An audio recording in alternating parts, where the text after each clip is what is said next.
Hello friends, welcome to study with Mayank. मैं हूं आपका मयंक और आज ला रहा हूं मैं आपके लिए भारतीय राज्यव्यवस्था के 6वें संस्करण से यहाँ पर अध्याय 54वां।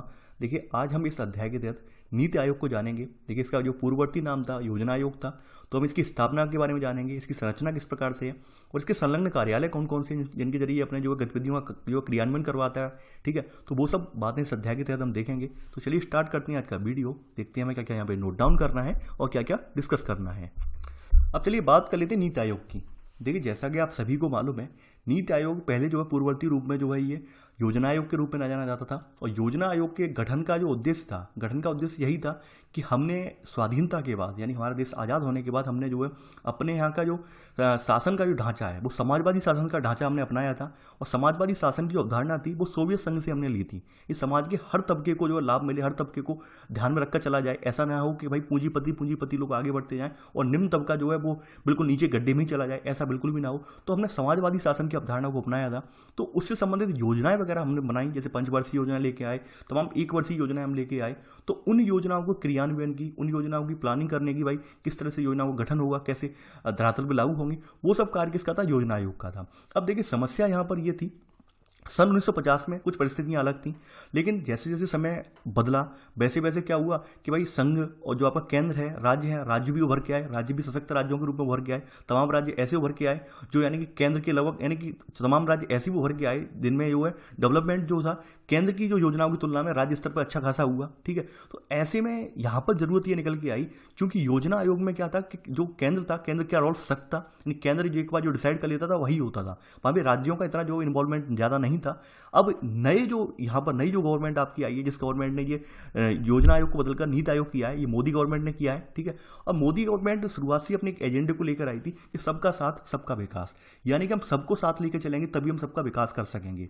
और ये बात बिल्कुल सही भी है, यानी कि हमें कम से कम ये तो पता होना चाहिए कि हम जिस राज्य के लिए योजना बना रहे हैं, उस राज्य के अगर एम्प्लॉय, उस राज्य के संबंधित जो व्यक्ति हैं उस योजना में अगर इन्वॉल्व नहीं होंगे, वो हमें ये बताएंगे नहीं कि हमें किस तरह से हमें योजना चाहिए, किस तरह से हम हमारे यहाँ लाभार्थी होंगे। ठीक है, क्या क्या योजना हमें चाहिए, तभी तो हमें पता चलेगा कि वहाँ की जरूरतें क्या हैं। अब हम अपने यहाँ से बैठे बैठे, दिल्ली से बैठे बैठे केरल के लिए योजना बना दें, अब हमें यानी केरल की स्थिति नहीं पता है कि केरल में क्या चल रहा है, केरल के लोग किस तरह से चाह रहे हैं, चाहे शिक्षा के फेवर में चाह रहे हो या स्वास्थ्य के फेवर में चाह रहे हो। तो जरूरी ये था कि इन्वॉल्वमेंट हो। ठीक है, तो इसके लिए हमने यहाँ पर सहकारी, यानी एक सहकारी एक ढांचा अपनाया। यानी यहाँ पर इस अवधारणा में क्या किया हमने, नीति आयोग की अवधारणा हमने अपनाई और नीति आयोग की अवधारणा में हमने जो है सहकारी पद्धति को अपनाया, ताकि सभी लोग मिलजुल कर जो है योजना को बनाने में अपना जो है अपना योगदान दे सकें और हम अपने देश के निर्माण के लिए, भावी पीढ़ी को सुनिश्चित करने के लिए एक अच्छी खासी योजना बना सकें। ठीक है, ताकि हमारे समाज का हर तबका जो है वो उससे लाभान्वित हो, कोई भी इससे छूटे ना हो। और योजना को जो अर्थ है, यानी योजनाओं का जो अर्थ है, योजनाएं जो लागू होती हैं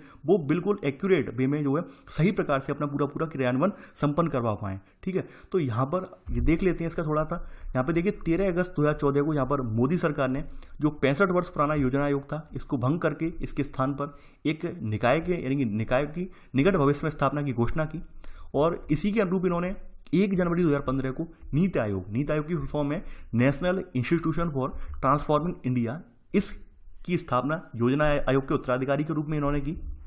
अब देखिए, यहाँ पर देखने वाली एक बात है बहुत इंपॉर्टेंट, जो पहले का योजना आयोग था और अब का जो नीति आयोग है, ये ना तो संवैधानिक संस्था है, ना तो ये संविधान में कहीं बढ़ देता है, संविधान में किसी आर्टिकल में नहीं है, ना ही वैधानिक है। वैधानिक का मतलब ना ही किसी अधिनियम के द्वारा अधिनियमित किया गया है। ठीक है, इसे केवल एक कार्यालय के आदेश के द्वारा इसे जो है निकाय के रूप में यहाँ पर बनाया गया है। यानी कार्यालय से हमने एक आदेश कर दिया कि आप यहाँ पर एक ऐसा एक अपना बनाइए, एक ब्रांच बनाइए, एक ऑफिस बनाइए। ठीक है, एक मतलब एक यहाँ पर एक आयोग बनाइए जिसके जरिए हम देश में जो भी हमारी जो योजनाएं हैं उनको लागू करवाने के लिए, योजनाओं को निर्माण के लिए, ठीक है, वहाँ पर रिसर्च वगैरह की जाए, वहाँ पर लोग अपनी अपनी राय दे सकें और उन रायों के फलस्वरूप वहाँ पर योजनाएं बनाई जा सकें। ठीक है, तो यहाँ पर यही लिया गया है। तो यहाँ पर आप लिख लेना यहाँ पर। ठीक है, इसमें अगला पॉइंट कि यह एक गैर संवैधानिक, ठीक है, अथवा संवैधानेतर निकाय है, साथ ही एक गैर वैधानिक निकाय भी है। यानी इसमें कोई कानूनी रूप से भी एम्पावर्ड नहीं है। ठीक है, कोई कानूनी रूप से भी एम्पावर्ड नहीं है, ये किसी अधिनियम वगैरह के द्वारा इसे जो पावर नहीं किया गया है, एक कार्यालय आदेश संकल्प के द्वारा इसे बनाया गया है। ठीक है, देखिए, ये नीति आयोग का कार्य क्या है, ये भारत के थिंक टैंक, ठीक है। यानी सोचने वाले एक टैंक के रूप में कार्य करता है। थिंक टैंक का मतलब यही होता है जहां पर हम अपने विचारों को, अपनी जो योजनाओं को विभिन्न जो है मापदंडों के अनुरूप उनको जांचते परखते हैं और बाद में उन नीतियों को जो है फिर वहां पर बाद में जनता के समक्ष रखते हैं, ठीक है। तो ये एक थिंक टैंक के रूप में कार्य करता है। यानी नीति आयोग जो है भारत सरकार की नीति निर्माण का शीर्ष प्रबुद्ध मंडल अथवा थिंक टैंक है, ठीक है। ये थिंक टैंक है जो कि निर्देश की और नीतिगत यानी कि यहाँ पर ये निर्देश भी देता है और नीतियां भी प्रदान करता है। इस प्रकार के दोनों इनपुट ये प्रदान करता है, ठीक है। देखिए पहले क्या था, पहले वाले जो आपका योजना आयोग था, योजना आयोग की अप्रोच जो थी वो ये थी टॉप से लेकर बॉटम। कहने का मतलब क्या है, टॉप से बॉटम का मतलब ये क्या है कि भाई टॉप लेवल पे बैठे हुए व्यक्ति जो थे वो नीचे के लेवल के लिए योजनाएं बनाते थे। अब ऐसे में टॉप लेवल पर जो मान लो अच्छे खासे व्यक्ति बैठे हैं, यानी कि एक प्रबुद्ध घरों से आने वाले व्यक्ति हैं, अब उन्हें ये तो नहीं मालूम है भाई एक गरीब किसान परिवार की क्या समस्याएं होती है, गरीब किसान परिवार के बच्चे किस तरह से शिक्षा के लिए संघर्ष करते हैं, उसे नहीं मालूम है। उसने तो वहां से बैठ के योजना बना दी। अब ऐसे में जो वर्तमान जो हालात हैं, यानी वो हालात जो होते हैं, यानी जमीनी हकीकत जो होती वो बिल्कुल उलट होती थी। यानी कि वो जो जैसा लाभ मिलना चाहिए लाभार्थी को वैसा लाभ मिल ही नहीं पाता था, क्योंकि जो योजना बनाई जाती थी वो योजना जो लाभार्थी था लाभार्थी के अनुरूप नहीं होती थी, लाभार्थी की सभी जो पक्ष हैं उनको ध्यान में रखकर नहीं बनाई जाती थी। तो यहाँ पर वर्तमान पीढ़ियों में, वर्तमान परिप्रेक्ष्य में जरूरी ये हो गया कि हमें अगर सबका साथ और सबका विकास करना है तो जरूरी ये है कि हम निचले स्तर पर बैठे व्यक्ति का भी इन्वॉल्वमेंट लें योजना बनाने में, तभी हम उसके लिए बेहतर से बेहतर योजना बना सकेंगे, ठीक है। तो अभी वाला जो नीति आयोग है ये बॉटम से टॉप की अप्रोच चलता है, यानी निचले स्तर से सबसे निचले स्तर, ये सबसे निचला स्तर आपका क्या है, ग्राम है आपके भारत में, ठीक है। यानी महात्मा गांधी का भी कथन था कि हमारे जो गांव हैं वहां पर हमारे जो भारत की झलक वहीं पर देखने को मिलती है। यानी कि हमारा अगर वास्तव में इंडिया कहीं बसता है तो हमारे गाँव में बसता है, ठीक है। यानी शहरों में नहीं बसता है, गाँव में बसता है। तो बॉटम का मतलब ये हो गया भाई ग्रामीण स्तर से कोई योजना का पूरा खाका तैयार किया जाए तब वो टॉप लेवल तक पहुंचे, ठीक है। ऐसा ना हो कि भाई केंद्र सरकार में बैठे IAS IPS ऑफिसर जो हैं और विभिन्न जो मंत्री हैं अपने स्तर से बना दें कोई योजना, निचले का मतलब ध्यान ही ना रखें, तो ऐसा बिल्कुल ही ना हो। तो हम सबसे पहले ग्राम स्तर से यहाँ पे आंकड़े उठाते हैं, ग्राम स्तर से इनपुट उठाते हैं, किस तरह से उन्हें जो है समस्याएं हैं वहां पर, किस तरह से लोग जो है जूझ रहे हैं, ठीक है। तो ऐसे करके तैयार होता है। अब देखिए यहाँ पर कुछ तर्क भी दिए गए, देखिए ये वाला लिखना नहीं, तर्क वाला पोर्शन केवल जानना है। देखिए तर्क यहाँ पर दिए गए कुछ तर्क, जैसे तर्क सबसे बड़ा तर्क ये था कि राष्ट्र के विकास में राज्य की बराबर की भागीदारी हो, यानी सहकारी संघवाद, ठीक है। यानी सहकारी संघवाद का मतलब ये है कि सभी लोग मिलकर आगे बढ़ें, सभी लोग अपने अपने स्तर पर जो है सहयोग प्रदान करें, सभी लोग अपनी अपनी राय रखें, ठीक है। तो ये सबसे बड़ी बात ये थी, सहकारी संघवाद के सिद्धांत को यहाँ पर कार्य रूप में परिणत होगा। यहाँ पे सबसे बड़ा तर्क यही दिया गया, क्योंकि पहले की सरकार में यानी पूर्ववर्ती सरकार में जो योजना आयोग का गठन हुआ था वो कांग्रेस गवर्नमेंट में हुआ था। और देखिए उस समय लोग कहते हैं, जैसे एक बात मैं आपको बता दूं स्पष्ट रूप से, यहाँ पे नाम भी लिया गया, जैसे मोदी गवर्नमेंट का नाम लिया गया है, तो मैं आप बता दूं आपको। देखिए कोई भी योजना होती है, कोई भी जैसे आयोग बनाया जाता है, वो उस समय की परिस्थितियों के अकॉर्डिंग सही होता है। जैसे फॉर एग्जांपल उस समय क्या था, जब भारत आजाद स्वाधीनता प्राप्त हुई थी, ठीक है, उस समय राज्यों का गठन हुआ गया था। चूंकि बहुत सारे राज्य ऐसे थे जिनका गठन होना बाकी था, आपने पूरा गठन का आधार पढ़ा होगा, गठन होता ही रहा है बाद में 1976-78 तक गठन चलता ही रहा है राज्यों का, कहीं भाषाई आधार पे हुआ है, कहीं बाद में जो राज्य थे यानी कि कुछ राज्य केंद्र शासित प्रदेश थे, बाद में पूर्ण राज्य का दर्जा दे दिया गया। तो उस समय तक स्थिति ये थी कि राज्यों के पास अपना खुद का एक ढांचा था ही नहीं, अपना खुद का एक उनका विजन था ही नहीं कि हमें करना क्या है, ठीक है।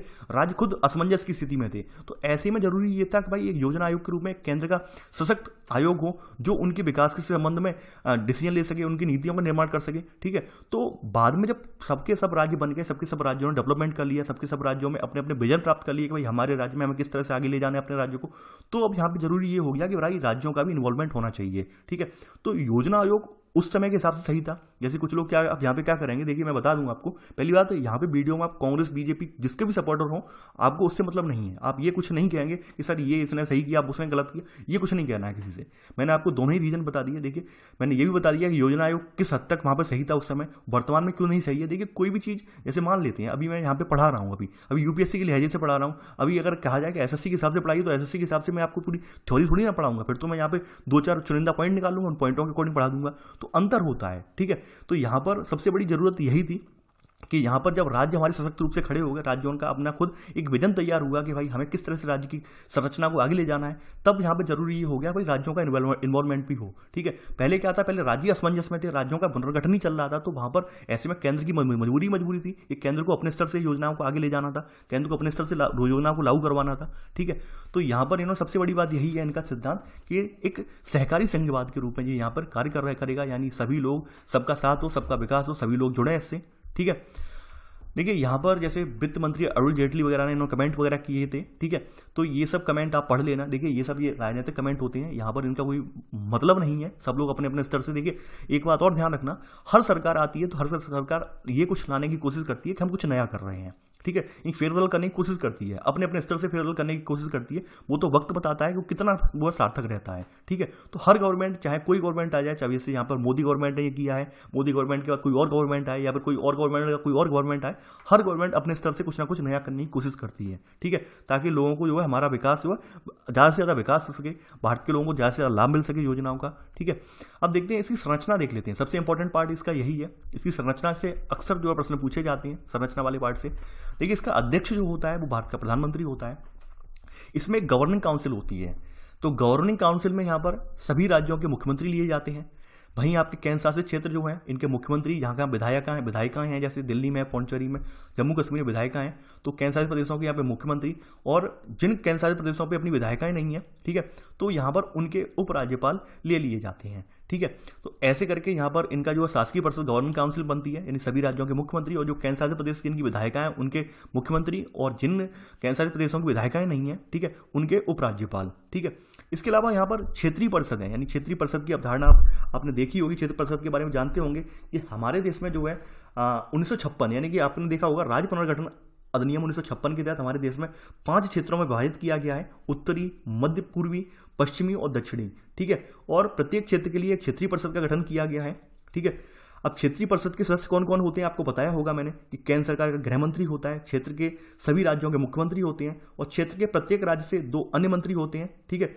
तो ऐसे करके यहाँ पर क्षेत्रीय परिषदों का गठन होता है, तो यहाँ पे क्षेत्रीय परिषदों के लोग भी लिए जाते हैं, ठीक है। नहीं, इन परिषदों का गठन एक से अधिक राज्यों या क्षेत्रों से संबंधित मुद्दों के समाधान के लिए किया जाता है, ठीक है। और मैंने बता दिया देश में कितनी क्षेत्रीय परिषदें हैं, वर्तमान में 5 क्षेत्रीय परिषदें हैं, ठीक है।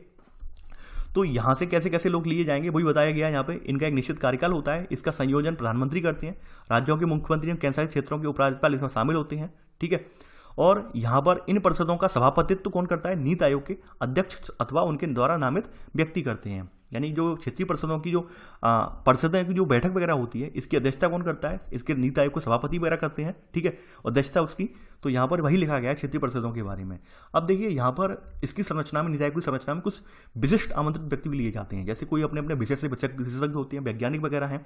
जैसे अभी आपने देखा होगा जो कोरोना महामारी चल रही, कोरोना महामारी को रोकने के लिए विभिन्न विषयों से संबंधित यानी कि जिसकी मेडिकल क्षेत्र में जिसकी अच्छी खासी पहुंच है, उनसे भी सलाह ली जा रही है, उनसे भी विचार विमर्श किया जा रहा है किस तरह से हम इसके लिए वैक्सीन वगैरह डेवलप करें ताकि जो बीमारी है इसे रोका जा सके, कैसे रिसर्च करें। तो यहाँ पर विशिष्ट आमंत्रित व्यक्तियों में ऐसे व्यक्ति लिए जाते हैं यानी कि विशेषज्ञ हैं, सुविज्ञ, अभ्यासी, जिनके पास संबंधित क्षेत्र के विशेष ज्ञान और योग्यता हो, ठीक है। तो ये सब लोग जो है प्रधानमंत्री के द्वारा नॉमिनेट किए जाते हैं। ध्यान रखना नीति आयोग का पूरा क्रियान्वयन जो है वो प्रधानमंत्री के हाथ में ही होता है, अध्यक्ष ही प्रधानमंत्री होता है, ठीक है। इसके अलावा इसकी पूर्णकालिक संरचना होती है, यानी ये तो प्रधानमंत्री तो हो ही गए ये वाले, ठीक है, ये तो अल्पकालिक है, क्योंकि प्रधानमंत्री जब तक सत्ता में है तब तक रहेगा यहाँ पर अध्यक्ष। अब इसकी पूर्णकालिक सांगठनिक ढांचा होता है, यानी पूर्णकालिक रूप में मान लीजिए कभी कभी क्या होता है, प्रधानमंत्री अपने पद से पदच्युत हो गया, यानी सत्ता से मान लीजिए सत्ता का विघटन हो गया, ठीक है। ऐसी स्थिति में क्या नीति आयोग का भी विघटन हो जाएगा? बिल्कुल नहीं होगा। यहाँ पर पूर्णकालिक संगठन के रूप में यहाँ पर एक उपाध्यक्ष होता है जो कि प्रधानमंत्री के द्वारा नियुक्त होता है और एक कैबिनेट मंत्री के समकक्ष होता है, ठीक है। वही सदस्य होते हैं जो कि पूर्णकालिक राज्य मंत्री के पद के समक्ष होते हैं, यानी इसके जो कुछ लोग हैं ये पूर्णकालिक संगठनिक ढांचा है। मान लीजिए कहीं कहीं क्या है, आपकी जो देश का प्रधानमंत्री जो है यानी सरकार जो है केंद्र सत्ता में बैठी वो गिर गई है, तो उस समय ये लोग जो है नीति आयोग की योजनाओं का क्रियान्वयन जारी रखते हैं जब तक कि नई सरकार का गठन नहीं हो जाता, ठीक है। तो यहाँ पर ये पूर्णकालिक यानी कि सदस्य बताए गए हैं कौन कौन है।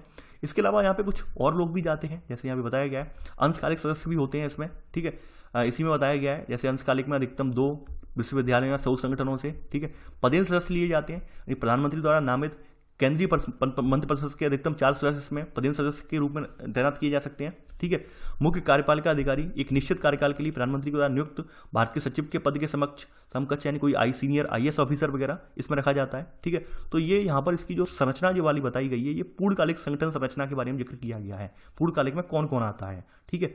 अब बात करते हैं यहाँ पर इसकी विशेषज्ञता प्राप्त शाखाएं कौन कौन सी हैं, यानी जिसके जरिए ये अपनी नीतियों का क्रियान्वयन करता है वो यहाँ पर देखते हैं, यानी इसकी कौन कौन सी शाखाएं हैं विशेषज्ञता प्राप्त। सबसे बड़ी शाखा है इसकी रिसर्च करने वाली, शोध शाखा है, ठीक है। शोध शाखा क्या है? अपने क्षेत्र के इसमें विशेषज्ञ आते हैं, विद्वान आते हैं, जो कि समर्पित थिंक टैंक के रूप में आंतरिक प्रक्षेत्रीय सुविकता का विकास करती है। देखिए यहाँ पे भाषा की जटिलता पे मत जाइए। यहाँ पे अर्थ मतलब ये है कि मान लीजिए जैसे हमने पेयजल से संबंधित कोई योजना लेके आनी है, शहरी यानी कि अर्बन एरिया के लिए पेयजल से संबंधित कोई योजना लेके आनी है, तो सबसे बड़ी जरूरी बात यह है कि कुछ पर्यावरणविद भी होने चाहिए। ठीक है। दूसरी बात, पेयजल से संबंधित के लिए कुछ हमारे संबंधित इंजीनियर वगैरह भी होने चाहिए, जाके हमें पता चले भाई कि हम कैसे पाइपलाइन के जरिए किस तरह से हम यहाँ पर जो डैम वगैरह बनाकर कैसे हम पेयजल सुनिश्चित करेंगे। ठीक है। दूसरी बात यह है कि भाई पेयजल की निकासी वगैरह यानी पेयजल की वेस्टेज वगैरह होती है, उसको रोकने के लिए कुछ लोग भी होने चाहिए। तो ये पूरा क्या है, रिसर्च है यहाँ पे, यानी पेयजल की कोई योजना लाने के लिए कोई पूरी शोध शाखा जो है शोध शाखा में लगे अपने अपने विशेषज्ञ व्यक्ति वहां पर अपनी अपनी रिसर्च करते हैं और उस रिसर्च के अनुरूप वहां पर कोई योजना तैयार की जाती है। अब देखिए यहाँ पे कुछ परामर्शदात्री लोग होते हैं। परामर्शदात्री क्या होते हैं? कुछ परामर्श देने वाले व्यक्ति होते हैं। जैसे हमने यहाँ पर परामर्श के रूप में जैसे मान लीजिए विभिन्न राज्यों के मुख्यमंत्री वगैरह हैं, ठीक है, तो उन्हें मालूम है भाई हमारे देश में हमारे देश में या फिर हमारे राज्य के पर्टिकुलर कुछ एरिया में ये समस्या है, वो समस्या किस तरह से दूर करनी है, तो वो अपनी अपनी सलाह देते हैं, परामर्श देते हैं। अब वो मानना ना मानना नीति आयोग की अंदर जो कमेटी बैठी है वो उसके हाथ में रह गया है, वो अपनी अपनी सलाह देते हैं। ठीक है। तो यहाँ पर परामर्शदात्री में कौन कौन आते हैं? ठीक है। यहाँ पे सार्वजनिक एवं निजी, देशी और विदेशी, ठीक है, तो ये लोग यहाँ पे अपनी सलाह देते हैं। यानी यह सुविकता एवं निधियन के विशेषज्ञ पैनल की एक मंडी उपलब्ध कराता है, जिसका उपयोग केंद्र राज्य सरकारें अपनी जरूरतों के अनुसार करती हैं। ठीक है। ये परामर्शदात्री व्यक्ति सार्वजनिक क्षेत्र से हो सकते हैं, प्राइवेट सेक्टर से हो सकते हैं, देश के हो सकते हैं, विदेश के भी हो सकते हैं। ठीक है। परामर्शदात्री व्यक्ति यहाँ पे, ठीक है, परामर्शदात्री शाखा में। अब देखिए यहाँ पर एक शाखा इसकी और है, टीम इंडिया शाखा। ठीक है। टीम इंडिया शाखा में क्या आता है? टीम इंडिया शाखा में यहाँ राज्य और मंत्रालय के प्रतिनिधि होते हैं। देखिए सबसे इंपॉर्टेंट यही है टीम इंडिया शाखा, जो अक्सर पूछी गई है कि जो आपकी यहाँ पर विशेषज्ञता प्राप्त शाखा में इसकी टीम इंडिया शाखा है नीति आयोग की, इसमें कौन होता है? इसमें राज्य और मंत्रालय के प्रतिनिधि होते हैं और राष्ट्रीय सहयोग और सहकारी स्थायी मंच के रूप में ये कार्य करता है। ठीक है। यानी कि यहाँ पर मेन रूप से जो राज्य के जो मंत्री हैं, राज्य के मंत्रालय से संबंधित व्यक्ति जो है, प्रतिनिधि वगैरह, वही लोग इसमें टीम इंडिया शाखा में होते हैं। ठीक है। क्योंकि वही तो लोग अपने राज्य को संदर्भित करते हैं, अपने राज्य को रिप्रेजेंट करते हैं, तो जरूरी इनका इन्वॉल्वमेंट बिल्कुल बहुत ज़्यादा जरूरी है यहाँ पर, तो इसे इन्हें टीम इंडिया शाखा में रखा गया है। ठीक है। और एडवाइजरी कमेटी में मान सकते हैं, परामर्शदात्री में यहाँ पे हमने कुछ यानी पब्लिक सेक्टर से बिलोंग करने वाले जो हैं यानी, ठीक है, यानी जो गवर्नमेंट सेक्टर वगैरह में लगे हुए हैं, यहाँ पर जो एम्प्लॉइज वगैरह हैं, गवर्नमेंट सेक्टर में लगे हुए ऑफिसर्स वगैरह, उन्हें लिया जाता है। कुछ निजी प्राइवेट सेक्टर्स में लगे हुए व्यक्ति, उनसे ली जाती है सलाह। देशी हो सकते हैं यानी अपने देश के व्यक्ति, विदेश के व्यक्ति भी हो सकते हैं। ठीक है। तो ऐसे कुछ व्यक्ति भी यहाँ पे शामिल किए जाते हैं परामर्शदात्री शाखा में। ठीक है। नीतियों का क्रियान्वयन करने के लिए, नीतियों को बनाने के लिए। ठीक है। अब देखिए यहाँ पर सबसे बड़ी इंपॉर्टेंट बात, यहाँ पे एक बात कही गई है नीति आयोग के बारे में, यह केंद्र और राज्य सरकारों के लिए अनुशंसाएं करता है, लेकिन निर्णय लेने और लागू करने की जिम्मेदारी उन्हीं पर होती है। सबसे इंपॉर्टेंट बात यही है कि ये क्या है, ये केवल और केवल अनुशंसाएं करता है कि भाई कि आप अपने देश में महिला सुरक्षा की या महिला सशक्तिकरण के लिए ये योजनाएं लेके आइए, इससे ये लाभ होगा, बस अनुशंसाएं कर सकता है ये। ठीक है। उसको लागू करवाने का तरीका बता सकता है, भाई किस तरह से कैसा स्वरूप होना चाहिए, कैसे ढांचा होना चाहिए, कौन कौन से लाभार्थी होंगे इसके, ठीक है, किन किन व्यक्तियों को इसका लाभ मिलेगा, ठीक है, और कैसे कैसे पूरी हमें जो तंत्र विकसित किया जाए जिसके जरिए ये पूरा योजना एप्लीकेबल हो पाए। ठीक है। तो वो ये अनुशंसाएं करता है, इसको लागू करने की जिम्मेदारी केंद्र और राज्य पर एंड में रह जाती है। ये यहाँ पर आप नोट कर लेना। आगे बढ़ते हैं यहाँ पर। अब देखिए यहाँ पर इनके उद्देश्य बताए गए हैं, इनके कौन कौन से उद्देश्य रखे गए हैं। सबसे बड़ी बात यहाँ पर देखिए, आप ऑलरेडी पढ़ चुके हैं, ज़्यादा हम डीपली यहाँ पर नहीं जाएंगे, सब आप ऑलरेडी ये बातें जानते हैं। सबसे बड़ी बात यहाँ उद्देश्य रखा गया है कि राष्ट्रीय उद्देश्य, ठीक है, यानी सबको पता है कि हमारे राष्ट्रीय उद्देश्य में क्या होता है कि सभी का साथ सबका विकास, यानी कि राष्ट्रीय उद्देश्य को पूरा किया जा सके। राष्ट्रीय उद्देश्य में चाहे सहभागिता हो, प्राथमिकताएं हो, ये सब चीज़ें उसमें आती हैं राष्ट्रीय उद्देश्यों में, यानी राष्ट्रीय उद्देश्यों के आलोक में ये कार्य करता है। ठीक है। राष्ट्रीय उद्देश्य में आपके सारे उद्देश्य आ जाए, चाहे शिक्षा से संबंधित आ जाए, बेहतर स्वास्थ्य सुविधाएं संबंधित आ जाए। ठीक है। मतलब हर वर्ग जो है हमारे राष्ट्रीय उद्देश्यों को पूरा करने के लिए एक कंधे से कंधा मिला के खड़ा हो सके, वो राष्ट्रीय उद्देश्य होते हैं। ठीक है। अब देखिए यहाँ पर अगला ढांचा आ जाता है सहकारी संघवाद। तो आप जानते हैं सहकारी संघवाद का मतलब ये है कि हम में से हर व्यक्ति या चाहे वो किसी भी व्यक्ति, किसी भी धर्म, जाति, लिंग, किसी से भी आता हो, वो साथ में मिलकर सहकारी रूप से अब इस सतत आधार पर संरचना में, ठीक है, इस प्रक्रिया को बढ़ावा मिले। ठीक है। और ये सब क्या होगा, इससे ये लाभ होगा कि हम सब जो मिलेंगे, इससे मिलकर क्या होगा, मजबूत देश का निर्माण होगा। सबसे बड़ी बात ये थी बॉटम अप्रोच अपनाई जाए। तो यहाँ पे बताया था मैंने, ग्राम स्तर पर जो विश्वसनीय योजनाओं के सूत्रण के लिए यहाँ पर देखिए ग्राम स्तर को भी इन्वॉल्व किया जाए, यानी ग्राम स्तर पर भी लोगों को लिया जाए ताकि ग्राम स्तर पर योजनाओं को लाभ मिल सके। ठीक है। और बाकी जो समस्याएं हैं वो समस्याओं का निदान किया जा सके। अगली बात सबसे इंपॉर्टेंट ये है कि हमारे समाज के जो हाशिए वाले वर्ग हैं, यानी वो वर्ग जो है जो कि लाभान्वित नहीं हुए हैं, उन्हें भी यहाँ पे जो है उनको भी ध्यान में रखा जाए। यानी हमारे समाज के उन वर्गों का विशेष रूप से ध्यान रखना जो आर्थिक प्रगति से पर्याप्त रूप से लाभान्वित नहीं हुए हैं, तो वो भी यहाँ पे ध्यान रखना। दूसरी बात यह है अनुश्रवण एवं फीडबैक से मिले सबकों के आधार पर नवाचारी सुधार के लिए तत्पर होना, जिसमें मिड कोर्स करेक्शन भी शामिल होगा। यानी कि हम यहाँ पर लोगों की समस्याएं हैं उनको सुने, उनके जो फीडबैक हैं यानी कि उनकी जो उन्हें क्या क्या उससे लाभ मिला, उन्हें उनके जो फीडबैक्स हैं उनको भी ध्यान में रखें। मान लीजिए कोई योजना आई, जैसे मान लेते हैं जैसे आपकी काफ़ी सारी योजनाएं हैं, जैसे किसान सम्मान निधि वाली है, बहुत सारी योजनाएं यानी कि जमीनी लेवल पर, तो तमाम योजनाएं हैं। तो उन किसानों से बात करें, इससे आपको किसानों को क्या लाभ मिला, किसान किस हद तक इस योजना का लाभ उठा पा रहे हैं, उनके फीडबैक पर हम जो है वहाँ पर रिसर्च करें। फीडबैक में मान लीजिए उनके फीडबैक में ये आते हैं कि सर आपके द्वारा जो पैसा आवंटित हो रहा है वो हम निकाल नहीं पा रहे हैं, उन्हें दिक्कत हो रही है, या फिर ये हो रहा है वो हो रहा है, तो वहाँ पर सुधार करें। तो ये अनुश्रवण और फीडबैक से मिले सबकों के आधार पर यानी मिड कोर्स करेक्शन, यानी कि मान लीजिए कोई योजना चल रही है, उसके बीच में हमें लगता है कि भाई यहाँ पर इसका ये पहलू जो है ये दिक्कत पैदा कर रहा है, इसे हटा दें जिससे कि वो योजना आसान बन जाए और हर आदमी तक वो उसकी पहुंच हो सके। ठीक है, तो इसीलिए यहाँ पे मिड कोर्स करेक्शन का मतलब यही है, मिड कोर्स करेक्शन। ठीक है, आगे बढ़ते हैं यहाँ पर।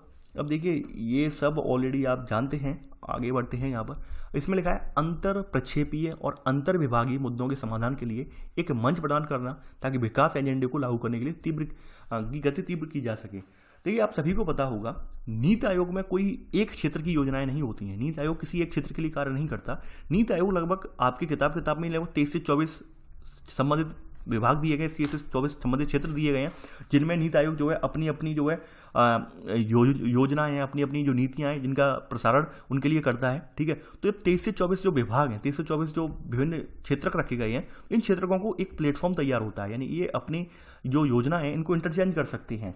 जैसे मान लीजिए वित्तीय संसाधन वाला इसका क्षेत्र है नीति आयोग का, तो वित्तीय संसाधन के लिए जरूरी नहीं है जो है एक तो कृषि के लिए करना ही करना है, यानी किसानों के लिए नीति आयोग को कुछ परियोजना बनानी है। अब वित्तीय संसाधनों में भाई इसने क्या किया, वित्तीय संसाधन में जो समाज का निचला तबका है यानी हाशिए वाला तबका है, जो कि समाज में हमेशा कभी मुख्य धारा में रहा ही नहीं है, उसके लिए भी योजनाएं बनाए, उसके लिए उसे थोड़ा किसानों से जोड़ दे। यानी किसानों में भी बहुत सारे लोग जो है हाशिए पर रहे हैं, जिनके पास जमीनें ना के बराबर हैं, जमीनें हैं भी बहुत कम, यानी बहुत ही ज़्यादा कम जमीनें हैं। तो ऐसे करके ये सब जो होता है, यानी कि यहाँ पर किसानों से रिलेटेड समस्याएं जो हों या फिर वित्तीय संसाधनों से रिलेटेड समस्याएं हों, इनको हम एक जगह एक दृष्टिकोण से रखकर, एक दृष्टिकोण में देखते हुए उन समस्याओं का निदान कर सकें। तो सबसे बड़ी बात यहाँ पर यही है कि जब हम अगर अलग अलग विभागों से अगर योजनाएं बनवाएंगे तो उसमें दिक्कत ये होगी कि हर विभाग केवल अपने क्षेत्र को ही देखेगा, दूसरे क्षेत्र की समस्याओं को ध्यान में नहीं रखेगा। जबकि नीति आयोग के हाथ में जब 23-24 तरह की यहाँ पे क्षेत्र हमने रख दिए हैं, तो नीति आयोग सभी के सभी क्षेत्रों को ध्यान में रखकर चलेगा। ठीक है, तो यहाँ पर यही मतलब आता है कि अंतर प्रक्षेपी अंतर विभागीय मुद्दों के समाधान के लिए एक मंच प्रदान करना, ताकि विकास एजेंडे को लागू करने की गति तीव्र की जा सके। ठीक है, आगे बढ़ते हैं। अब देखिए यहाँ पर ये जो बातें हैं वही सब बातें हैं और कुछ नहीं है इसमें। वही सब बातें कही गई है कि नीति आयोग भारत की चुनौतियों से बेहतर ढंग से जूझने के लिए सक्षम बनाने को लक्ष्य रखता है। यानी कि यहाँ पर चुनौतियाँ भी कुछ हैं, जैसे हमारे यहाँ एक बहुत बड़ी जनसंख्या है। ठीक है, यानी बहुत बड़ा जनसंख्या, यानी लगभग भारत की जनसंख्या आज की डेट में 135 करोड़ प्लस निकल गई है। तो किस तरह से हम उस जनसंख्या को मानवीय संसाधन में परिणत कर सकते हैं, मानवीय संसाधन परिवर्तित कर सकते हैं। और जो है ना कि जैसा कि आप लोग पढ़ चुके हैं इकोनॉमी में, जब जो हमारी मानव समाज होता है, हमारी जनसंख्या होती है, उसमें शिक्षा पर, स्वास्थ्य सेवाओं में निवेश किया जाता है, तब वो और उसे जो विभिन्न उच्च कौशल प्रदान किए जाते हैं, तो वो हमारी जो जनसंख्या का तबका होता है मानवीय संसाधन के रूप में परिवर्तित हो जाता है। ठीक है, तो हमारे भारत में जैसे कि हमारे प्रधानमंत्री जी ने भी एक वीडियो में एक जगह कहा था कि हमारे पास 135 करोड़ लोग नहीं हैं। ठीक है, यानी इतने हमारे पास इसके डबल हाथ हैं। यानी अगर हम करना चाहें, कुछ करना चाहें तो बहुत कुछ कर सकते हैं। और ये बात हकीकत है कि हमारे पास जनसंख्या का अगर हम सही दिशा में उपयोग करें तो हमारे लिए एक बहुत बड़ा ह्यूमन कैपिटल, यानी कि एक ह्यूमन कैपिटल बन के भी उभर सकता है, एक बहुत बड़ी मानव पूंजी के रूप में भी बनकर उभर सकते हैं। अगली बात है यहाँ पे निर्धनता उन्मूलन और प्रत्येक भारतीय के लिए गरिमापूर्ण आत्मसम्मान जीवन का अवसर।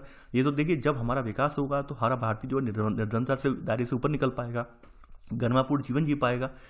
इसके अलावा लैंगिक जो पूर्वाग्रह चले आ रहे हैं, जैसे बेटा बेटी, आपने देखा होगा काफ़ी जगहों पर पितृसत्तात्मक सत्ता जो है आज भी विद्यमान है, यानी कि लोग जो है घर कौन मुखिया कौन होता है, पिता वगैरह होते हैं, यानी कि मेल पुरुष जो होते हैं, ठीक है। वहीं महिलाएं जो होती हैं आज भी चौके चूल्हे तक ही सीमित हैं। तो यहाँ पर आपने सरकार ने भी कोशिश करी, सरकार ने तमाम प्रयास भी किए, जैसे राशन कार्ड वगैरह है अब महिला के नाम से ही बनता है। तो ये सब पूर्वाग्रह ये क्यों किए गए, करने का उद्देश्य यही था कि जो महिला है, जो महिला घरों तक सीमित रहती है, वो भी घर से बाहर दायरे में निकल के आए और अपनी जो समस्याएं वो बाहर के लोगों को सामने रख सके, यानी कि एक विशेष मंच पर आके वो समस्या अपनी साझा कर सके, ताकि उनकी से जुड़ी हुई क्या समस्याएं हैं, वो कहाँ समस्या फेस कर रही हैं, तो उन समस्याओं का निदान किया जा सके। तो ये सब इसके सामने चुनौतियां हैं, यानी जिन पर ये अपना लक्ष्य से टारगेट किया है। इसके अलावा इसने ये अपना लक्ष्य टारगेट किया है जो चुनौतियों में कि विकास प्रक्रिया में गांव को संस्थागत रूप से जोड़ना। सबसे बड़ी बात यह है कि मैंने आपको बताया था कि कोई भी विकास हो वो गांव से ही स्टार्ट होता है, यानी कि मान लीजिए आपके भारत का जो विकास हुआ है, यानी कि पूरा एशिया महाद्वीप जो है आपका, इसकी पूरी आर्थिक ढांचा जो है, इसकी जो पूरी सभ्यतागत ढांचा है, कल्चरल ढांचा जो पूरा इसका पड़ा हुआ है, वो इसके गाँव में ही है, ठीक है। तो सबसे बड़ी बात है कि हमारे यहाँ जब तक गांव को नहीं जोड़ा जाएगा विकास की मुख्य धारा में, तब तक हमारी आने वाली पीढ़ी भी सुदृढ़ नहीं हो पाएगी। तो सबसे जरूरी बात है कि हम अपने गांव को संस्थागत रूप से जोड़ें। अगली बात निकल के आती है 50 मिलियन छोटे व्यवसायियों को नीतिगत समर्थन, जो कि रोजगार सृजन का बेहतर स्रोत है। यानी सबसे बड़ी बात है समाज का जो मध्यम वर्गीय तबका जिसे हम बोल सकते हैं, छोटे छोटे व्यवसायी हैं, वो भी जुड़े हैं योजनाओं से, वो भी लाभ ले पाएं, तो तभी हम अपने किसी लक्ष्य को प्राप्त कर पाएंगे। तो ये तो कुछ देखिए ये सब लिखना नहीं है, ये केवल मैंने बता दिया कि नीति आयोग भारत की चुनौतियों से बेहतर ढंग से जुड़ने के लिए इसने कुछ खास लक्ष्य चिन्हित किए हैं, जिनके जरिए अपनी नीतियों को क्रियान्वित करवा पाएगा ये, ठीक है। अब देखते हैं इसके कार्य, यानी किस तरह से कार्य करता है। देखिए ये इतना लिखना नहीं था, ये वाला पॉइंट केवल यहाँ तक लिखना था, मैंने आपको बता दिया। ये ऊपर वाले पॉइंट जो थे, ये जो मैंने अंडरलाइन किए, ये यहाँ तक पॉइंट ये लिखने थे, ज़्यादा नहीं लिखने थे पीछे, ये तो मैंने एक्सप्लेन किया था केवल। अब यहाँ पर थोड़ा देख लेते हैं, यहाँ पे कार्य देख लेते हैं, इसके कौन कौन से कार्य हैं। देखिए नीति आयोग के विविध कार्यों को यहाँ पर 4 प्रमुख शीर्षकों में बांटा जा सकता है, यानी इसके कार्य करने के तरीकों को हमने 4 शीर्षकों में बांटा है। पहला है नीति एवं कार्यक्रम फ्रेमवर्क का प्रकल्पन, यानी हमने कोई प्लानिंग की किसी नीति के बारे में, यानी कि उसका एक फॉर्मेट तैयार किया, एक रूपरेखा तैयार की कि किस तरह से हम वो जो कोई योजना लेके आएंगे। उसके अलावा यहाँ पे सहकारी संघवाद को प्रोत्साहन, उस योजना में कौन कौन से घटक होने चाहिए, किस तरह से योजना जो है विभिन्न इकाइयों में जो विभक्त होनी चाहिए, विभिन्न इकाइयाँ कैसे एक दूसरे से कनेक्ट होनी चाहिए, ठीक है, कैसे उसमें सबसे निचले तबके पर जो व्यक्ति हैं उन्हें लाभ मिलना चाहिए। तो वो सहकारी संघवाद को प्रोत्साहन देने के लिए यहाँ पर अगला पॉइंट यहाँ पर वही लेके आए, ठीक है। ये सहकारी संघवाद के माध्यम से उसमें जो है फेरबदल करें। अगली बात ये अनुश्रवण एवं मूल्यांकन, यानी कि हम लोगों के माध्यम से और नीति आयोग अपने खुद के ढांचे के माध्यम से ये मूल्यांकन करे कि जो हमने नीतियाँ किसी योजना के लिए तैयार की हैं, क्या वो नीतियाँ वाकई में सही हैं या नहीं। यानी कि अभी मान लीजिए, अभी मैं देखिए मैं पढ़ा रहा हूँ आपको, मैंने पूरी पॉलिटी लगभग खत्म कर दी, लगभग आज 54वां वीडियो है। अब मैं तो ये समझ रहा हूँ भाई, आप में से सभी लोग समझ रहे हैं, लेकिन ये तब पता चलेगा जब मैं आपका टेस्ट लूंगा, यानी जब मैं आपके सामने टेस्ट सीरीज की वीडियो लेके आऊँ, तब आप वहाँ पे अपना बताएंगे सर हम इसमें मात्र आपके 20 क्वेश्चन में से मात्र 5 क्वेश्चन ही कर पाए, तब मुझे अपने पढ़ाई की सार्थकता पता चलेगी, यानी मैंने जितना पढ़ाया उसकी सार्थकता कितनी रही तब मुझे पता चलेगी। तो ठीक इसी प्रकार से ये लोगों का फीडबैक प्राप्त करें, अनुश्रवण करें और उसका फिर मूल्यांकन करें कि भाई हम जो योजना लेके आए लोगों के लिए, जो पूरी नीति को भी बना के लाए वो कितनी सार्थक रही, ठीक है, तो मूल्यांकन करें। फिर अगला यहाँ पे आता है विचार समूह एवं ज्ञान एवं नवाचार केंद्र के रूप में कार्य करना, यानी कि यहाँ पर विचार समूह, ज्ञान और नवाचार केंद्र के रूप में कार्य करना है यहाँ पर, ठीक है, यानी बाद में विचार करें उस पर, समूहन करें, ठीक है, और नवाचार यानी इनोवेटिव केंद्र के रूप में कार्य करें उस पर। अब देखिए नीति आयोग यहाँ पर अपनी जो गतिविधियाँ हैं इन्होंने इसको 2 भागों में विभक्त कर लिया है। नीति आयोग ने अपनी गतिविधियों को, समस्त गतिविधियों को इन्होंने 2 भागों में विभक्त कर लिया है, और ये पोर्शन जो है मोस्ट इंपॉर्टेंट पोर्शन है, ये भी पूछा गया है एग्जाम में, ठीक है। कौन कौन सी हैं, देखिए नीति आयोग की समस्त गतिविधियां यहाँ पर एक तो टीम इंडिया में विभाजित है और दूसरी है ज्ञान नवाचार केंद्रों, तो इनका गठन हुआ है। लिख लेना यहाँ पे कि नीति आयोग की समस्त गतिविधियों को विभाजित करते हुए टीम इंडिया तथा ज्ञान एवं नवाचार केंद्रों यानी नॉलेज एंड इनोवेशन हब्स का गठन हुआ है, ठीक है। अब देखिए यहाँ पर टीम इंडिया क्या करती है, देखिए टीम इंडिया जो है, जैसा कि मैंने बताया था, टीम इंडिया ये सहकारी संघवाद को बढ़ावा देने के लिए नीति एवं कार्यक्रम फ्रेमवर्क के प्रकल्पन के लिए ये जो है अधिदेशित है, यानी कि ये इस पर कार्यरत है, ठीक है। टीम इंडिया में मैंने बताया भी था, टीम इंडिया में कौन कौन आएगा, टीम इंडिया में प्रत्येक राज्य, इसके मंत्रालय के प्रतिनिधि, ठीक है, और राष्ट्रीय सहयोग के लिए स्थायी मंच के रूप में कार्य करेंगे। तो ये इनके फ्रेमवर्क बनाने में ये लोग कार्य करेंगे, ये टीम इंडिया, ठीक है। ये सहकारी एक टीम इंडिया हब जो है सहकारी संघवाद को प्रोत्साहन देने के लिए एक नीति और कार्यक्रम का एक फ्रेमवर्क तैयार करवाएगा, डिजाइनिंग पॉलिसी ऑफ, ठीक है, प्रोग्राम फ्रेमवर्क तैयार करवाएगा, प्रकल्पन करवाएगा उसका, ठीक है। आगे बढ़ते हैं। अब ये नॉलेज हब है, यानी कि तो इनका एक फॉर्मेट तैयार हो गया, एक फ्रेमवर्क तैयार हो गया, एक ढांचा तैयार हो गया। अब नॉलेज हब इसमें क्या करेगा, यानी कि नॉलेज और इनोवेशन हब क्या करेगा, दूसरी ओर ज्ञान और नवाचार हब, ज्ञान और नवाचार केंद्र उस पर जो है संसाधन केंद्र के विकास करने के लिए यहाँ पर ये क्या करेगा, इसमें ज्ञान और नवाचार केंद्र कि इसमें स्वनिर्मित संसाधन केंद्र का और एवं विकास रखरखाव सुनिश्चित करता है, यानी कि यहाँ पर तमाम रिसर्च वगैरह करेगा, तमाम अपनी एनालिसिस करेगा, जिसके आधार पर वहाँ पर जो है उस योजना के क्रियान्वयन के लिए उसमें जो कौन कौन से घटक शामिल होंगे उन सबको यहाँ पे सुनिश्चित करेगा, ठीक है, जिसके जरिए योजना जो है हर पहलू तक पहुँच पाए अपने। तो यहाँ पर वही बताया गया है, यानी ज्ञान एवं नवाचार केंद्र ये वाला करेगा। यहाँ पे बताया भी गया है ज्ञान और नवाचार केंद्र के रूप में, ठीक है, यानी आपने लिख लिया होगा यहाँ पर, आई होप, ठीक है। यहाँ पर टीम ज्ञान नवाचार में लिखा गया है नीति आयोग के थिंक टैंक की भांति कार्य करता है। अब देखिए नीति आयोग, यहाँ पर एक बात और मैं बताना चाहूँगा, नीति आयोग जो है अपने 3 तरह के दस्तावेज जारी करता है, लिख लेना ये, नीति आयोग जो है अपने 3 तरह के दस्तावेज जारी करता है। ये कौन कौन से दस्तावेज जारी करता है, देखिए इसमें एक पहला दस्तावेज जो है वो 3 वर्षीय कार्य एजेंडा है, 3 साल के लिए 3 वर्षीय जो है कार्य एजेंडा है, ठीक है। दूसरा है 7 वर्षीय मध्यम अवधि की रणनीति वाला एजेंडा है, यानी 7 वर्षीय मध्यम अवधि की रखा गया है। और इसके बाद रखा है 15 साल का रखा गया है, यानी 15 वर्षीय लक्ष्य दस्तावेज, जैसे हमने 15 वर्षीय को लक्ष्य दस्तावेज का नाम दिया गया है। ऐसे करके इसने 3 दस्तावेज ये जारी करता है। देखिए पहले क्या था, पहले 5 ईयर एक्शन प्लान आते थे, यानी पंचवर्षीय योजनाएं आती थी। अब पंचवर्षीय को खत्म कर दिया गया है यानी पंचवर्षीय का यहाँ पे रोल खत्म कर दिया गया है। यहाँ पे वही बताया गया मैंने कि नीति आयोग ने 15 साल वाले प्लान जो है वो यहाँ पर अब जो है डेवलप किए जाएंगे। 15 साल में पूरा लक्ष्य प्राप्त करने वाले प्लान हम रखे हैं यहाँ पर, ठीक है। इनके दस्तावेज में 3 तरह के दस्तावेज जारी किए जाते हैं, जिसमें 3 वर्षीय कार्य एजेंडा, 7 वर्षीय मध्यम अवधि की रणनीति का दस्तावेज और 15 वर्षीय लक्ष्य दस्तावेज इसमें शामिल किए गए हैं, ठीक है। तो ये आपने नोट कर लिया होगा। अब देखिए यहाँ पर कुछ क्षेत्र बताए गए हैं जिनमें ये डील करता है। देखिए लिखना नहीं है, केवल समझ लीजिए। कृषि में, डाटा मैनेजमेंट एनालिसिस में, ऊर्जा में, वित्तीय संसाधन में, गवर्नमेंट्स और रिसर्च में, गवर्नमेंट काउंसिल सेक्रेटरीज में, स्वास्थ्य में, मानव संसाधन विकास में, उद्योग, अवसंरचना संपर्क यानी इंफ्रास्ट्रक्चर कनेक्टिविटी, भूमि जल प्रबंधन, नगरीकरण का प्रबंधन, प्राकृतिक संसाधन का पर्यावरण, एनजीओ दर्पण, ये सब इनमें जो है यहाँ पर डील करता है यहाँ पर ये, ठीक है। ये डीलिंग इसकी बताई गई है, कहाँ ये जो है अपना जो है सहयोग फ्रेमवर्क तैयार करता है किन किन के लिए, तो ये बताया गया है। ये सब इसके दायरे में आते हैं जिनके लिए फ्रेमवर्क ये तैयार करता है, पूरी तैयार करता है, ठीक है। अब देखिए इसके कुछ अपने कुछ सिद्धांत हैं, यानी इसके कुछ मार्गदर्शक सिद्धांत हैं जिनके तहत नीति आयोग जो है अपनी योजनाएं तैयार करता है। सबसे पहला सिद्धांत इसका जो है अंत्योदय वाला है। अंत्योदय वाला सिद्धांत जो होता है ये पंडित दीनदयाल उपाध्याय, ठीक है, इन्होंने अंत्योदय का विचार दिया था। अंत्योदय का मतलब जब हम इसे देखें तो यानी सभी का उदय, यानी कि जो अंत तक जो व्यक्ति हैं, यानी कि बिल्कुल निचले हाशिए के व्यक्ति जो हैं, बिल्कुल डिप्राइव्ड जिन्हें बोल सकते हैं, दबे कुचले जो व्यक्ति हैं, उन सभी का उत्थान हो, उन सभी का उदय हो, ठीक है। यहाँ लिखा है गरीबों, हाशियागत लोगों और अविवंचितों का सेवा उत्थान, ठीक है। इसे अंत्योदय विचार दिया गया और ये पंडित दीनदयाल उपाध्याय का विचार था अंत्योदय वाला। तो इस विचार पर वर्क करना, यानी कि हम समाज के हर वर्ग को, समाज का जो सबसे निचला से निचला वर्ग है, यानी जो सबसे ज़्यादा पिछड़ा वर्ग रहा है, सबसे ज़्यादा हाशिए पर रहा है वर्ग, उस वर्ग के लोगों को भी लाभ मिले योजनाओं का। समावेशता हो, समावेशता का मतलब ये है कि भाई हर जाति का, हर धर्म का, किसी भी वर्ग का हो, चाहे वो आर्थिक रूप से स्ट्रांग वर्ग का हो, आर्थिक रूप से कमजोर का हो, ठीक है, मध्यम वर्ग का व्यक्ति हो, सभी व्यक्ति बिना किसी भेदभाव, बिना किसी लैंगिक भेदभाव के, बिना किसी क्षेत्रीय भेदभाव के आपस में मिलकर साथ में खड़े हों, ठीक है। तो समावेशता की सिद्धांत, मार्गदर्शन के सिद्धांत के रूप में अपनाता है। ग्राम, देखिए मैंने बताया था आपको कि यहाँ पर नीति आयोग के सिद्धांत में, मार्गदर्शक में ग्राम को सबसे पहली महत्वपूर्ण इकाई रखा गया है, यानी कि एक विकास प्रक्रिया से गाँव जोड़ना, हमारी नैतिक बोध, संस्कृत की ताकत और ऊर्जा अर्जित करना। देखिए हमने बताया था कि संस्कृत की ताकत इसलिए है कि भारत का वाकई में, भारत की जो वास्तविक झलक है वो आज आपको आपके गांव में ही देखने को मिलेगी। यानी हमारी संस्कृतियां, हमारी जितनी भी संस्कृतियां पल्लवित हुई हैं, हमारी संस्कृतियां जितनी भी फली फूली हैं, वो गांव से ही उनका विस्तार हुआ है, ठीक है। तो गांव की हम उपेक्षा नहीं कर सकते हैं, ऐसा नहीं है गांव की उपेक्षा करें। सबसे जरूरी बात है कि हम उस गांव की प्रक्रिया है, जो हमारे गांव है, उन्हें कनेक्टिविटी के दायरे में लाएं, ताकि हमारे गांव की संस्कृति है पूरे संपूर्ण राष्ट्र में ही नहीं बल्कि समूची दुनिया के सामने वो हमारी संस्कृति जो है एक सामने विश्व पटल पर जाके पहुंच पाए, ठीक है। आगे बढ़ते हैं इसमें।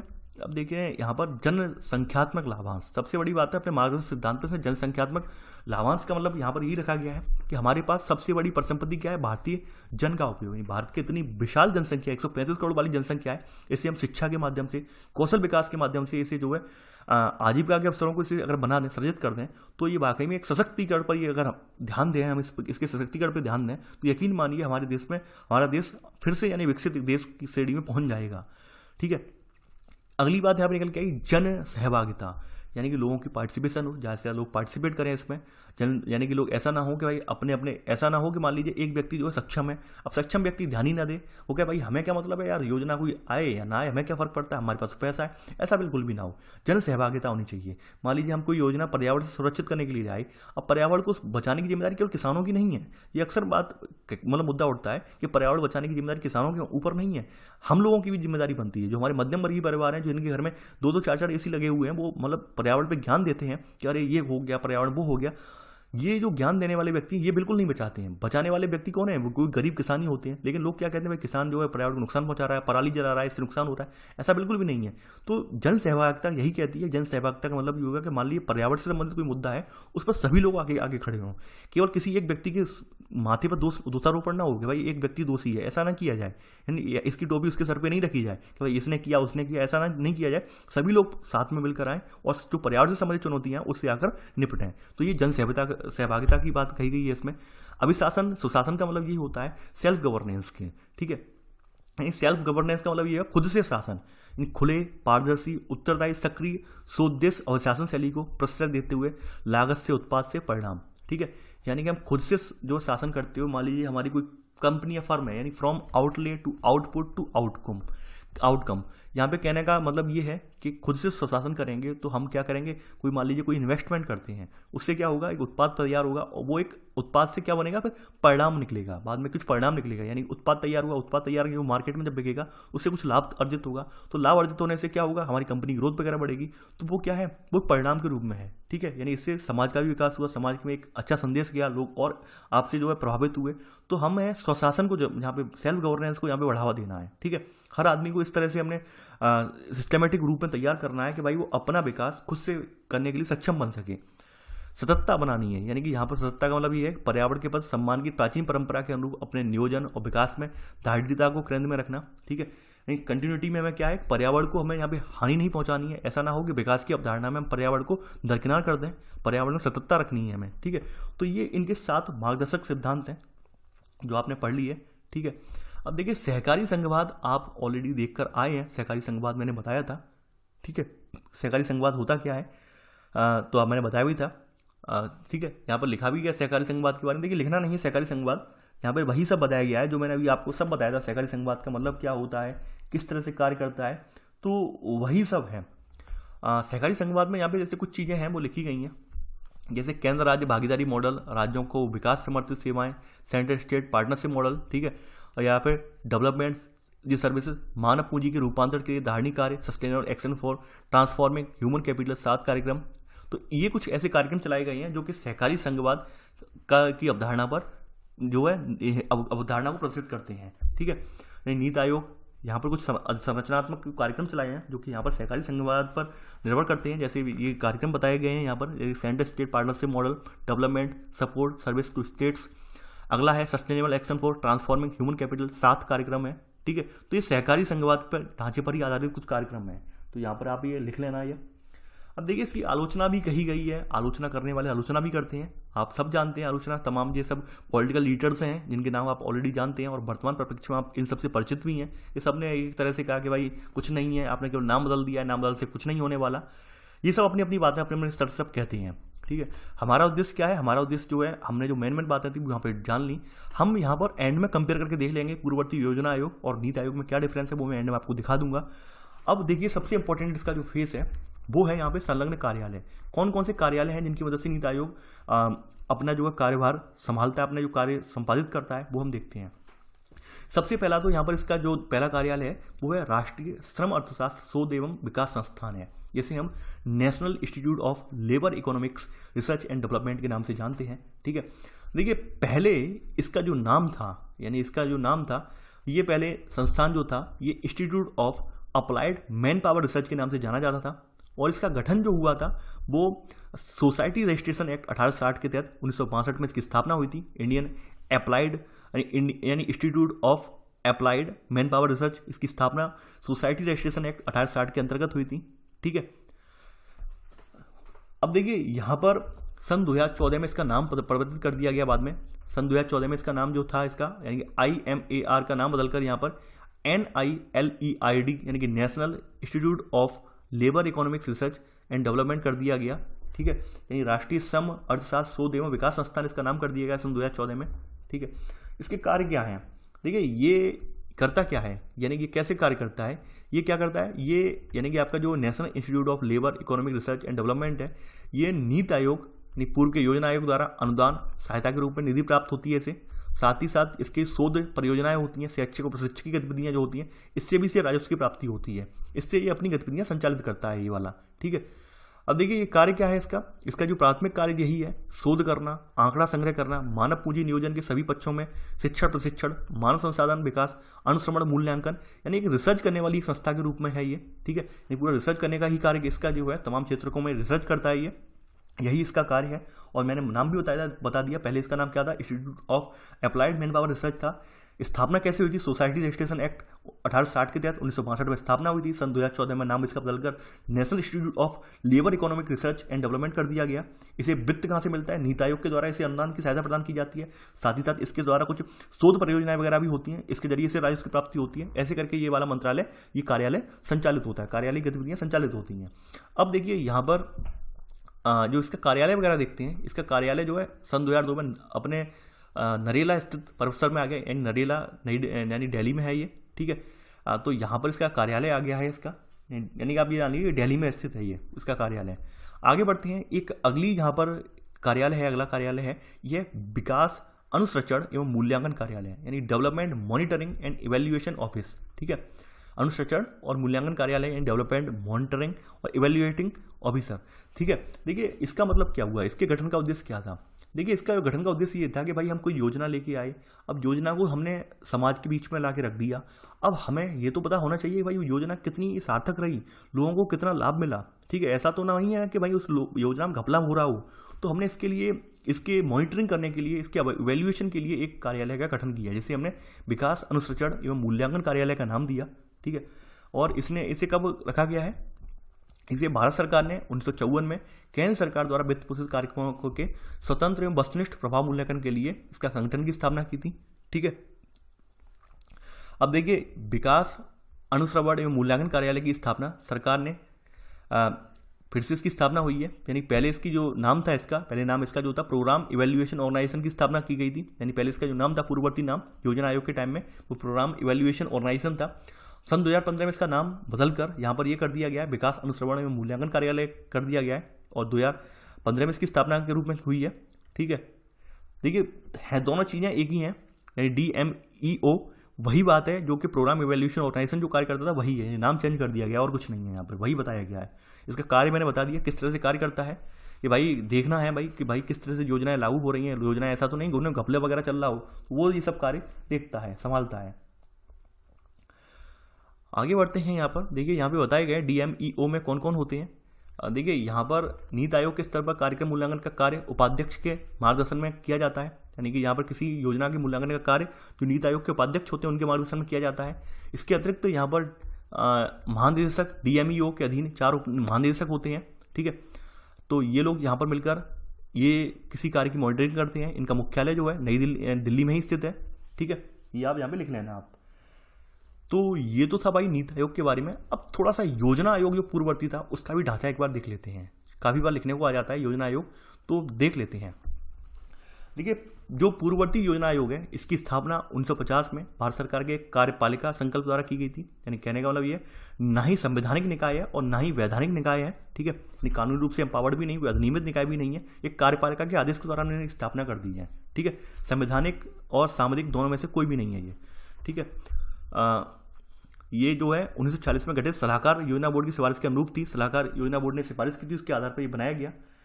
अब देखते हैं इसके जो है क्रियान्वयन किस प्रकार से था। यहाँ पर कौन कौन यहाँ पे इस गठन में व्यक्ति शामिल थे। देखिए कार्य वगैरह आप ऑलरेडी जानते हैं, कार्य सब बता चुके हैं। जो नीति आयोग के वर्तमान में कार्य हैं वही कार्य यहाँ पर भी थे।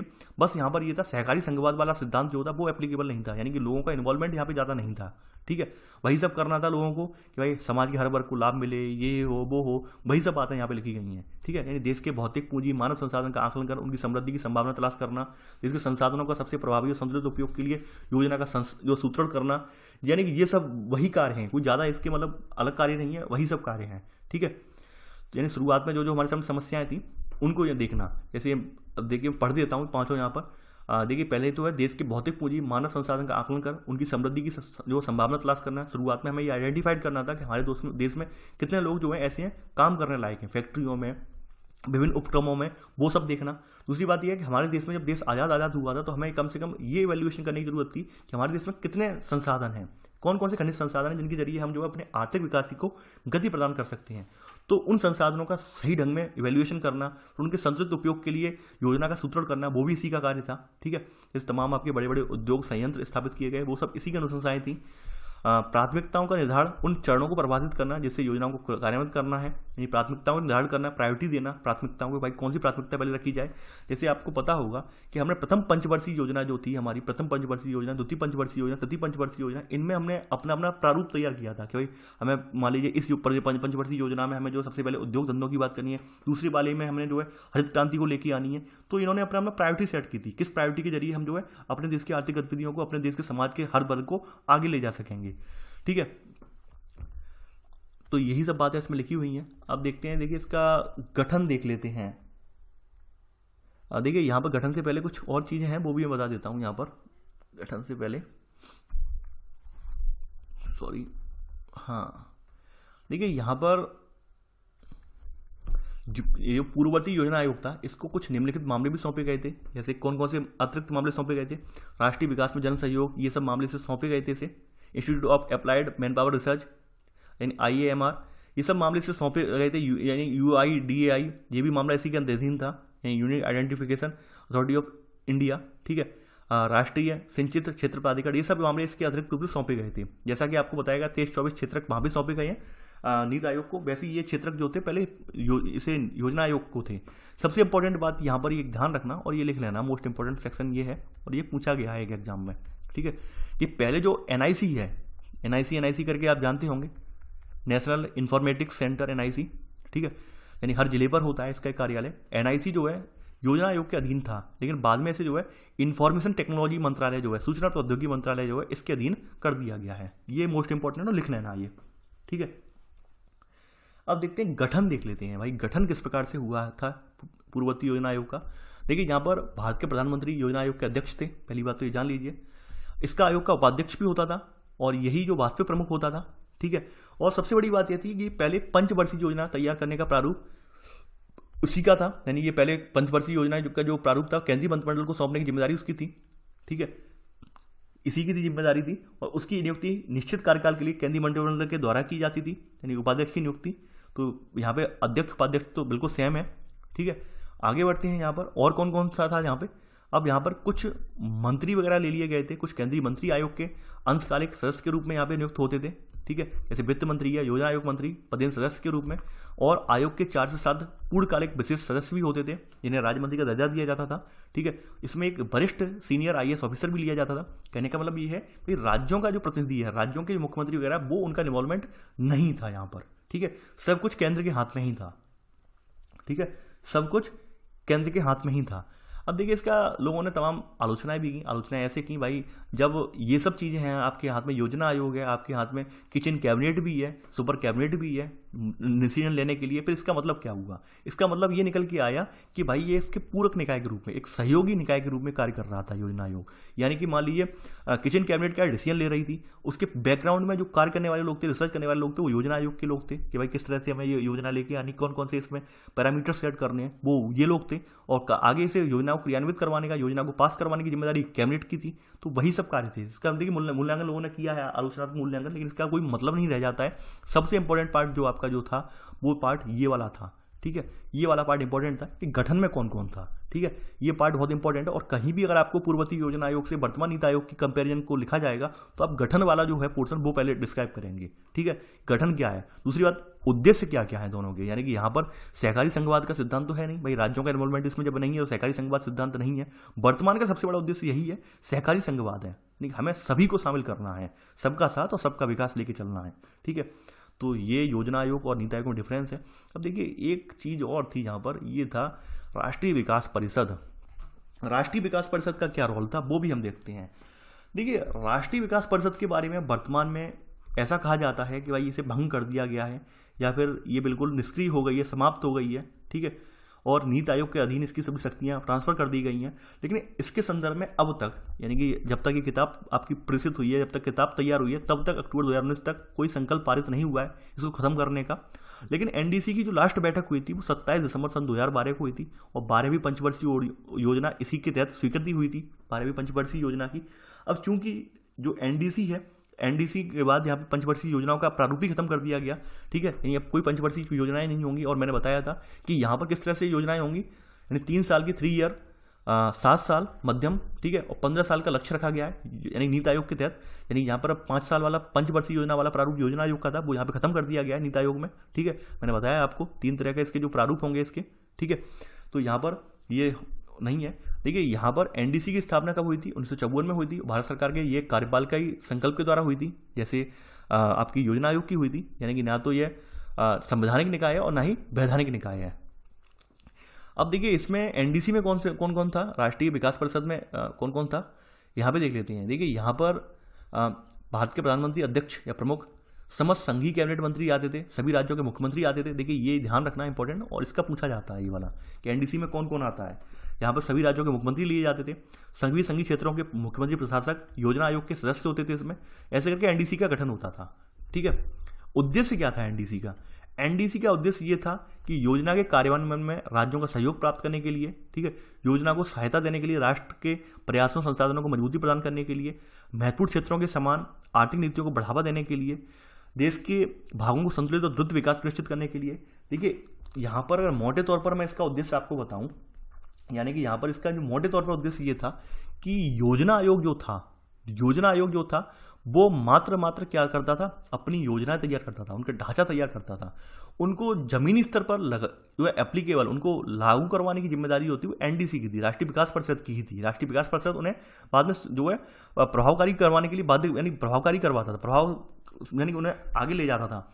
ठीक है, यहाँ पर लिखा भी है कि देखिए यहाँ पे कोई पॉइंट मैंने मिस कर दिया है, देखिए। ठीक है, देखिए ये यहाँ पे बताया गया है, कार्य बताए गए हैं। देखिए राष्ट्रीय कार्य योजना की तैयारी के लिए दिशा निर्देश करना, ठीक है, यानी योजना आयोग की जो नीतियां बनकर तैयार हुई उनके लिए दिशा निर्देश, गाइडलाइन तैयार करना, योजना आयोग द्वारा राष्ट्रीय योजना पर विचार करना।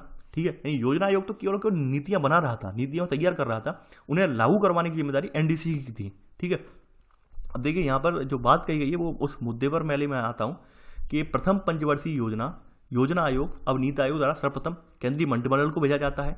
इसकी स्वीकृति के पश्चात एनडीसी के समक्ष प्रस्तुत किया जाता है इसकी स्वीकृति के लिए। ठीक है, और इसके बाद प्रारूप योजना संसद के समक्ष ये रखी जाती है और बाद में इसे भारत सरकारी गैजेट में प्रकाशित किया जाता है।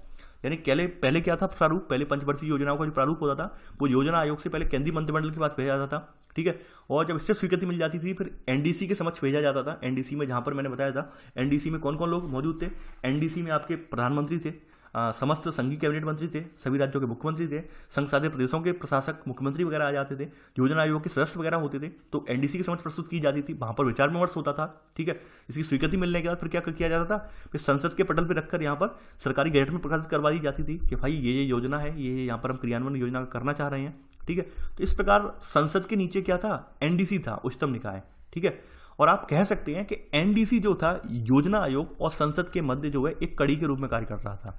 ठीक है, यानी योजना आयोग और संसद के बीच में एक कड़ी के रूप में कार्य कर रहा था। यानी कि योजना आयोग ने अपनी योजना बना के तैयार कर दी। ठीक है, अब एनडीसी ये पूरा तय कर रहा था भाई कौन कौन से मानक होने चाहिए, कैसे यहाँ एप्लीकेबल होगी योजना, क्या क्या होगा इसमें। ठीक है, यानी ये पावर एनडीसी को दी गई थी।